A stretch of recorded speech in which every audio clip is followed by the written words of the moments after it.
नमस्कार, स्वागत है आप सभी का। मैं हूं आपके साथ कुमार कुणाल धीरज। आप देख रहे हैं हमारी खास पेशकश चुनावों में मैच फिक्सिंग। यहाँ लोकसभा में नेता प्रतिपक्ष राहुल गांधी ने एक बड़ा आरोप लगाया है। उन्होंने चुनाव में हेरा फेरी का आरोप लगाया है और चरणबद्ध तरीके से बताया है कि किस तरह महाराष्ट्र विधानसभा चुनाव के नतीजों में कैसे धांधली की गई और बीजेपी को फायदा पहुंचाया गया। उन्होंने इसे चुनाव कैसे चुराया जाए नाम दिया है। राहुल के आरोपों पर बीजेपी ने पलटवार किया है। राहुल ने सोशल मीडिया प्लेटफॉर्म एक्स पर लिखा, 2024 के महाराष्ट्र विधानसभा चुनाव लोकतंत्र को नुकसान पहुंचाने के लिए एक सुनियोजित योजना थी। उन्होंने ट्वीट में आगे यह भी दावा किया कि बीजेपी की नजर अब बिहार विधानसभा चुनाव पर है, जो इस साल के अंत में होने वाले हैं। राहुल गांधी ने लिखा, महाराष्ट्र में जो मैच फिक्सिंग हुई वही अब बिहार में होगी और फिर यह हर उस जगह पहुंचेगी जहां बीजेपी हार रही है। राहुल गांधी ने आरोप लगाया कि बीजेपी ने 5 फेज में रणनीति को लागू किया और महाराष्ट्र विधानसभा चुनाव और उसके नतीजों को प्रभावित किया। राहुल ने अपने लेख में कहा है कि मोदी सरकार ने 2023 में चुनाव आयुक्तों की नियुक्ति से जुड़ा कानून बदलकर इसे केंद्र सरकार के पक्ष में झुका दिया। राहुल ने इसे अंपायरों की नियुक्ति के लिए पैनल में हेरफेर करार दिया और लिखा कि नए कानून के तहत बनाई गई चयन समिति में प्रधानमंत्री, एक केंद्रीय कैबिनेट मंत्री और लोकसभा में विपक्ष के नेता शामिल हैं। यह चयन समिति फिर राष्ट्रपति को मुख्य चुनाव आयुक्त या चुनाव आयुक्तों के नाम की सिफारिश करती है। राहुल ने सवाल उठाया कि चयन समिति से देश के मुख्य न्यायाधीश को हटाकर एक कैबिनेट मंत्री को क्यों रखा गया। राहुल ने इस पोस्ट पर बीजेपी पलटवार भी की। उन्होंने कहा कि राहुल ने बिहार चुनाव से पहले ही हार मान ली है। राहुल ने पहले ही हार का बहाना ढूंढ लिया है। राहुल के पोस्ट को बीजेपी नेता अमित मालवीय ने एक्स पर रीपोस्ट किया और लिखा, ऐसा नहीं है कि राहुल गांधी को यह नहीं पता कि चुनावी प्रक्रिया कैसे काम करती है। उन्हें बहुत अच्छे से पता है, लेकिन उनका मकसद स्पष्टता नहीं बल्कि अराजकता फैलाना है। वे बार बार जानबूझकर हमारे संस्थागत ढांचे को लेकर मतदाताओं के मन में शक और भ्रम के बीज बोते हैं और इसकी कोशिश करते हैं। जब कांग्रेस चुनाव जीतती है, चाहे वो तेलंगाना हो या कर्नाटक, तब यही सिस्टम न्यायपूर्ण और निष्पक्ष बताया जाता है। लेकिन जब हार होती है, हरियाणा से लेकर महाराष्ट्र तक, तो रोना धोना और षड्यंत्र के सिद्धांत शुरू हो जाते हैं, और वो भी हर बार। तो चुनावों में मैच फिक्सिंग क्या वाकई है? क्या राहुल गांधी जो आरोप लगा रहे हैं उनमें कोई तथ्य है? सिलसिलेवार तरीके से उन्होंने स्टेप बाय स्टेप ये चीज समझाने की कोशिश की। आज इसका विश्लेषण करेंगे और इसी मुद्दे पर चर्चा करेंगे। हमारे साथ हमारे 2 खास मेहमान जुड़ चुके हैं। भारतीय जनता पार्टी की तरफ से बतौर नेता कैप्टन आई सिंह साहब हमारे साथ जुड़ चुके हैं। वहीं दूसरे तरफ कांग्रेस पार्टी की तरफ से बतौर नेता रतन तिवारी साहब भी हमारे साथ जुड़ चुके हैं। आप दोनों खास मेहमान का स्वागत है। शुरुआत कैप्टन साहब आप ही के साथ। देखिए, मैच फिक्सिंग ये जो टर्मिनोलॉजी है ये बहुत इंटरेस्टिंग है, चाहे बात क्रिकेट की हो या फिर चुनावी पॉलिटिक्स की। लोकसभा में प्रतिपक्ष के सबसे बड़े नेता, विपक्षियों के लोकसभा में नेता विपक्ष यह आरोप लगा रहे हैं। आप मुझे यह बता दीजिए, इन आरोपों को सीरियसली लेना चाहिए या नहीं लेना चाहिए? क्योंकि स्टेप बाय स्टेप उन्होंने क्रैकडाउन किया है इस पूरे मॉडल को। और एक बात तो है ना कैप्टन साहब, अब यदि देखिए जो नियुक्ति करने वाली कमेटी में ही चीफ जस्टिस को हटाकर कैबिनेट मंत्री को लाया जाएगा तो थोड़ा शक तो उनका भी वाजिब है। आपका क्या कहना है कैप्टन साहब? देखिए, बड़ा मैं आपको पॉइंट टू पॉइंट बताना चाहूंगा कि राहुल गांधी ने अभी तक 6-7 दौरे बिहार के कर लिए और 6-7 दौरों में उन्हें जब लगा कि यहाँ बिहार में बीजेपी पूर्ण बहुमत से सरकार बनाने जा रही है और कांग्रेस का यहाँ खाता भी नहीं खुल रहा है, तो इसलिए उन्होंने अभी से इस तरह की हार मान के और जो हमारी स्वच्छ एजेंसियां हैं, चाहे वो चुनाव आयोग हो, अन्य एजेंसियां हो, तो उनके ऊपर अभी से आरोप लगाना शुरू कर दिए हैं। तो ये राहुल गांधी का आज का नहीं है, ये बार बार यही करते हैं। संविधान को ये गलत ठहरा देते हैं, संविधान की किताब लेके घूमेंगे मगर संविधान के अंदर जो लिखा है उसको नहीं मानेंगे। इसी तरह से जो है ना, आप बताइए, अगर चुनाव आयोग, अगर दूसरी एजेंसियां गलत थी तो अभी 2024 का चुनाव निकला, ज्यादा समय नहीं हुआ, अब 40 से 99 पे कैसे आ गए? हमारा तो नारा था 400 पार। अगर चुनाव आयोग हमारे साथ होता, अगर हमारी कहीं ऐसी इस तरह की बातें होती अधिकारियों से, तो हम तो 400 पार करते ना, 240 क्यों रह जाते? उसके अलावा आप देखिए कि हिमाचल ये जीते, तब इनको चुनाव आयोग अच्छा लगा, कहीं गलत नहीं लगा है। और जब ये तेलंगाना जीते तो चुनाव आयोग ने अच्छा लगा, कर्नाटक जीते चुनाव आयोग अच्छा लगा। मगर जहां ये हारते हैं वहां पर इस तरह का झूठ फैलाते हैं, इस तरह की जो है ना लोगों के बीच में अफवाहें फैलाते हैं। मगर मैं एक बहुत अच्छी बात आपको बता देना चाहूंगा कि आज देश राहुल गांधी के समझ चुका है कि राहुल गांधी ना तो राजनीतिक है और ना ही वो कुछ है, नेतागिरी उन्हें कुछ आती नहीं है। सदन में बोलेंगे तो वहां भी उनके बोलचाल आपने देख ली, पहले तो बोलना आता ही नहीं है, तो कहीं ना कोई सदन को अवरुद्ध करा के और सदन बंद करवाते हैं क्योंकि उन्हें कहीं बोलना ना पड़ जाए, तो बोलना आता नहीं है। तो इसी तरह से वो अपनी बिहार की हार पहले ही घोषित कर चुके हैं कि हम बिहार में चुनाव हार रहे हैं, इसलिए उन्हें चुनाव आयोग पे अरे हमारे देश में संविधान है। अगर आपको ऐसे कोई आपके पास सबूत है कि चुनाव आयोग बीजेपी के साथ मिला है या अन्य एजेंसियां मिली, तो आप जाइए ना न्यायपालिका में, जाइए सबूत लेके, तुरंत आपकी सुनवाई होगी। जब इनके ऊपर माँ बेटे पे नेशनल हेराल्ड का केस लगता है तो कोर्ट में ये सुप्रीम कोर्ट में बड़े बड़े वकील खड़े कर देते हैं। तो ये तो आपकी पार्टी की जो है ना, मैं तो ये कहूंगा कि पार्टी की बेसिक नींव खत्म होने जा रही है इस तरह की अगर बातें हैं। तो आप कोर्ट में क्यों नहीं जा रहे? मगर समस्या है कि कोर्ट में तो जब जाएंगे ना, इनके बातों में कहीं सच्चाई होगी, इन्हें तो झूठ बोलना है। और ये एक बार नहीं बोला है, काफी बार बोला है। जब हमारे देश में राफेल आ रहा था उस टाइम भी इन्हें राफेल में चौकीदार चोर कहा था। जब वो कोर्ट में केस बीजेपी लेके गई तो इन्होंने कोर्ट में माफी जाके मांग ली। तो ये वो राहुल गांधी है कि जिन्हें खुद को पता नहीं रहता कि वो क्या बोलने जा रहे हो, क्या बोल रहे हैं, क्योंकि उन्हें एक पर्ची पकड़ा दी जाती है। जो वहां इनके ऑफिस में बैठे हैं, जो आज दिन तक कभी एक पार्षदी का चुनाव नहीं जीते हैं, वो इनको मार्गदर्शन पर्चियां देते हैं।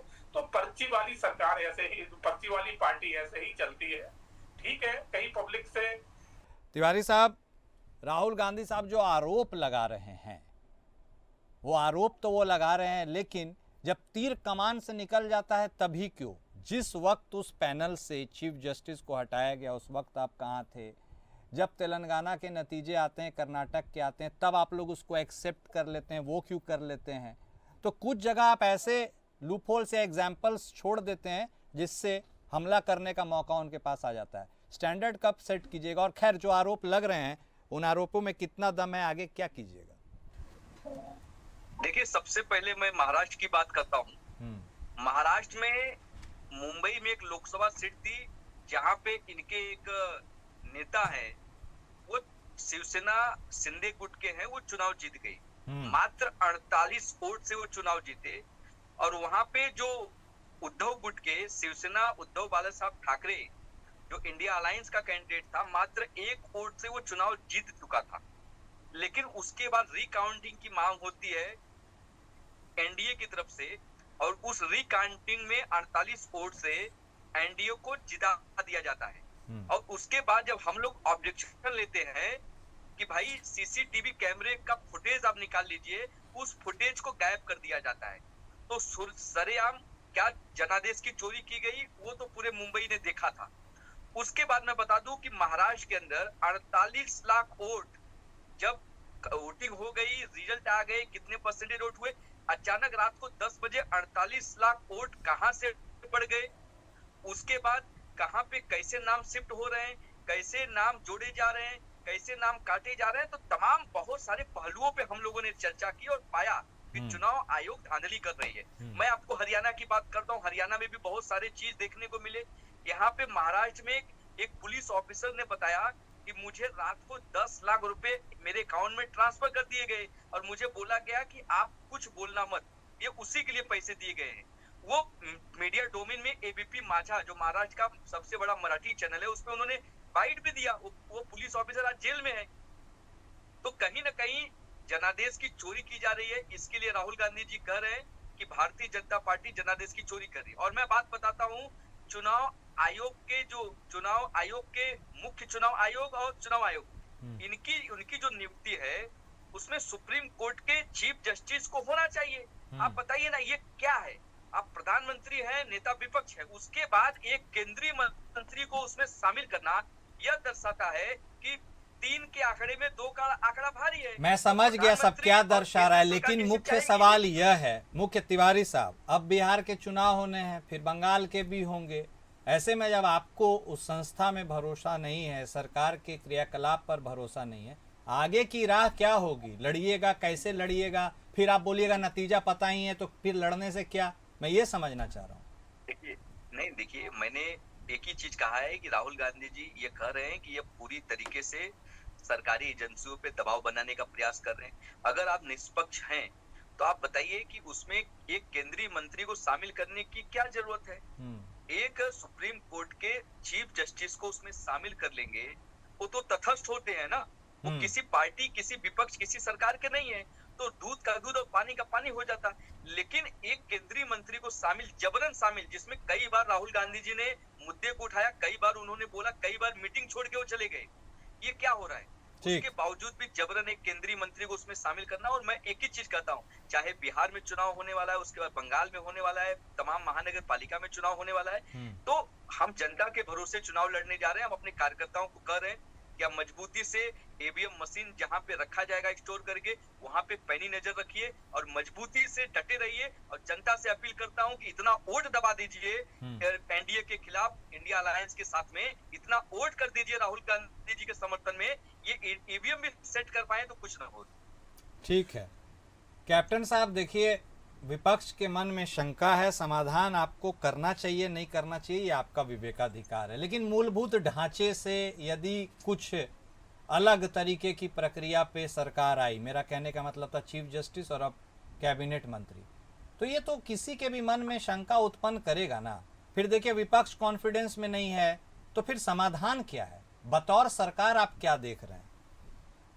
देखिए, भारतीय जनता पार्टी की एनडीए की सरकार 11 साल से ऊपर हो गई। आज दिन तक राहुल गांधी ने हमारे कितने भी अच्छे काम रहे हो, मैं नहीं कहता हूं अगर मेरा कोई गलत रहा है तो उसके लिए आप मत बोलिए, बिल्कुल बोलिए, आपका संवैधानिक अधिकार है, मगर अच्छे हैं तो उसमें भी आप थोड़ा सा पीठ थपथपा दिया करो। हाँ, कितना भी अच्छा कर लो, राहुल गांधी उसमें कमियां निकालते हैं, तो सबसे बड़ी बात तो ये है। और फिर यहीं पर नहीं रुकते, हमारी सेना के ऊपर भी ये जब प्रश्न लगाते हैं तो इससे हमारी सेना का भी मनोबल डाउन करते हैं।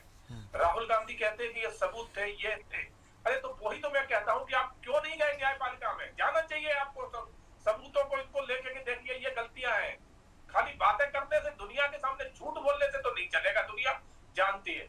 और जो है ना, चुनाव एजेंसी हो, चाहे सुप्रीम कोर्ट हो या कोर्ट न्यायपालिका हो, इसका किस तरह से यूज कांग्रेस करती रही वो जग जाहिर है। मैं आपको थोड़ा पीछे ले जाना चाहूंगा और आपकी नॉलेज भी थोड़ा अपडेट करना चाहूंगा। करिए। इंदिरा गांधी के टाइम एक इनके ही राज्यसभा सांसद थे, उनको राज्यसभा से हटा के और उन्हें हाई कोर्ट का जज बना दिया था गया। और जब वो बिहार पहुंचे हाई कोर्ट के जज बन के, तो सबसे पहले उन्होंने मालूम क्या किया था?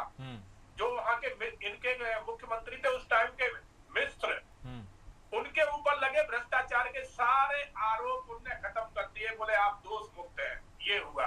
अरे भाई, इसीलिए तो आप कांग्रेस को कोसते हैं। ये एग्जांपल दे रहे हैं, इसका मतलब कहीं आप भी उसी का आड़ ले रहे हैं क्या कैप्टन साहब? सुने सुने सुने हाँ। सुने, अब ये यही नहीं रुके। हाँ। फिर उन्हें जैसे ही वहां किया, उनसे इस्तीफा देके और फिर वापस इन्होंने केंद्र में ले लिया अपनी कांग्रेस समिति में। हाँ। उसके बाद इन्होंने क्या किया, उन्हें लोकसभा चुनाव लड़ाया और लोकसभा चुनाव लड़ा के लोकसभा बन गए।